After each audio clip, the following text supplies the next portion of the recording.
LDF convener വിശദീകരിക്കുന്നത് എന്താണ്? ഇത് ഒരു ഗൂഢലക്ഷ്യം എന്നതിനപ്പുറം എങ്ങനെ കാര്യങ്ങൾ കൈകാര്യം ചെയ്യും?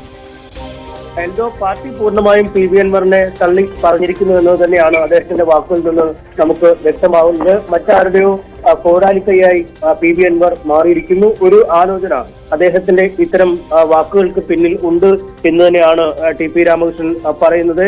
ഏതോ കേന്ദ്രങ്ങളിൽ നടത്തിയിട്ടുള്ള ഒരു ഗൂഢാലോചനയുടെ ഭാഗമാണ് ഈ പാർട്ടിക്കെതിരായ അൻവറിന്റെ കടന്നാക്രമണം. മുന്നണിയുടെയും സർക്കാരിന്റെയും തലവനാണ് മുഖ്യമന്ത്രി, പാർട്ടിയുടെ പോളിറ്റ് ബ്യൂറോ അംഗമാണ്. അദ്ദേഹത്തിനെ ആക്രമിക്കുക എന്നതിന് പിന്നിൽ CPM-ന്റെ നേതൃത്വത്തെ ആക്രമിക്കുകയും തകർക്കുക എന്നത് തന്നെയാണ് അൻവർ ലക്ഷ്യമാക്കുന്നത്. അത് ചില കേന്ദ്രങ്ങളിൽ നടത്തിയ ഗൂഢാലോചനയുടെ ഭാഗമാണ് എന്നും അദ്ദേഹം പറയുന്നു.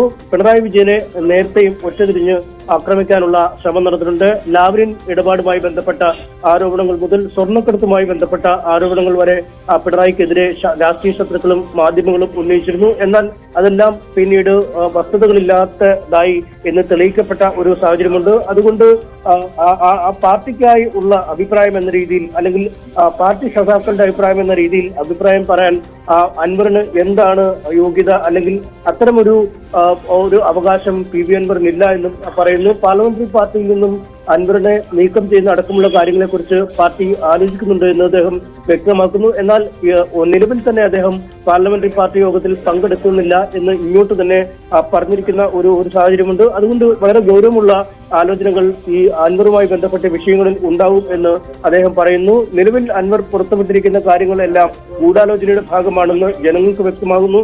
അതുകൊണ്ട് തന്നെ ജനങ്ങൾ ഈ നിലപാട്, അല്ലെങ്കിൽ പാർട്ടി സഖാക്കൾ ഈ നിലപാട് പൂർണ്ണമായും തള്ളിക്കളയും എന്നും അദ്ദേഹം പറയുന്നു. ഒപ്പം പൂരം കലക്കിയതുമായി ബന്ധപ്പെട്ട കാര്യങ്ങളൊക്കെ വസ്തുതയാണ്. അങ്ങനെ പൂരം അലങ്കോലമായി എന്നത് സത്യവുമാണ്. അക്കാര്യവുമായി ബന്ധപ്പെട്ട ഗൗരവമുള്ള അന്വേഷണങ്ങൾ നടക്കുന്നു. സമയബന്ധിതമായി അന്വേഷണം പൂർത്തിയാക്കി റിപ്പോർട്ട് നൽകണം എന്ന് മുഖ്യമന്ത്രി ഇതിനകം തന്നെ പറഞ്ഞിരിക്കുന്നു. അതുകൊണ്ട് അൻവർ പറഞ്ഞ കാര്യങ്ങളെ പാർട്ടിയും സർക്കാരും ഗൗരവത്തിലെടുത്തില്ല എന്നത് അടിസ്ഥാനരഹിതമായ ആരോപണങ്ങളാണ്. ഇക്കാര്യങ്ങളുമായി ബന്ധപ്പെട്ടൊക്കെ അന്വേഷണം വളരെ കാര്യക്ഷമമായി തന്നെ പുരോഗമിക്കുന്നുണ്ട് എന്നും അദ്ദേഹം പറയുന്നു. ഒപ്പം കോൺഗ്രസ് സംസ്കാരം ഉണ്ടായിരുന്ന ആളാണ് അൻവർ. അത്തരമൊരു സംസ്കാരത്തിലേക്ക് തന്നെ അദ്ദേഹം നീങ്ങുന്നു എന്നതാണ് നിലവിലെ കാര്യങ്ങൾ വ്യക്തമാക്കുന്നത്. ഒപ്പം ഈ കോടിയേരി ബാലകൃഷ്ണൻ, മുൻ CPM സംസ്ഥാന സെക്രട്ടറിയുടെ സംസ്കാര ചടങ്ങുകളുമായി ബന്ധപ്പെട്ട് PV അൻവർ ഉന്നയിച്ചിരിക്കുന്ന ആരോപണങ്ങൾ അടിസ്ഥാനരഹിതമാണ്. കോടിയേരിയുടെ കുടുംബവും പാർട്ടിയുമായും ആലോചിച്ചാണ് അദ്ദേഹത്തിന്റെ സംസ്കാര ചടങ്ങുകളെല്ലാം തീരുമാനിച്ചത്. നേരത്തെ തന്നെ ഇക്കാര്യങ്ങൾ പാർട്ടി വിശദീകരിച്ചതാണ്.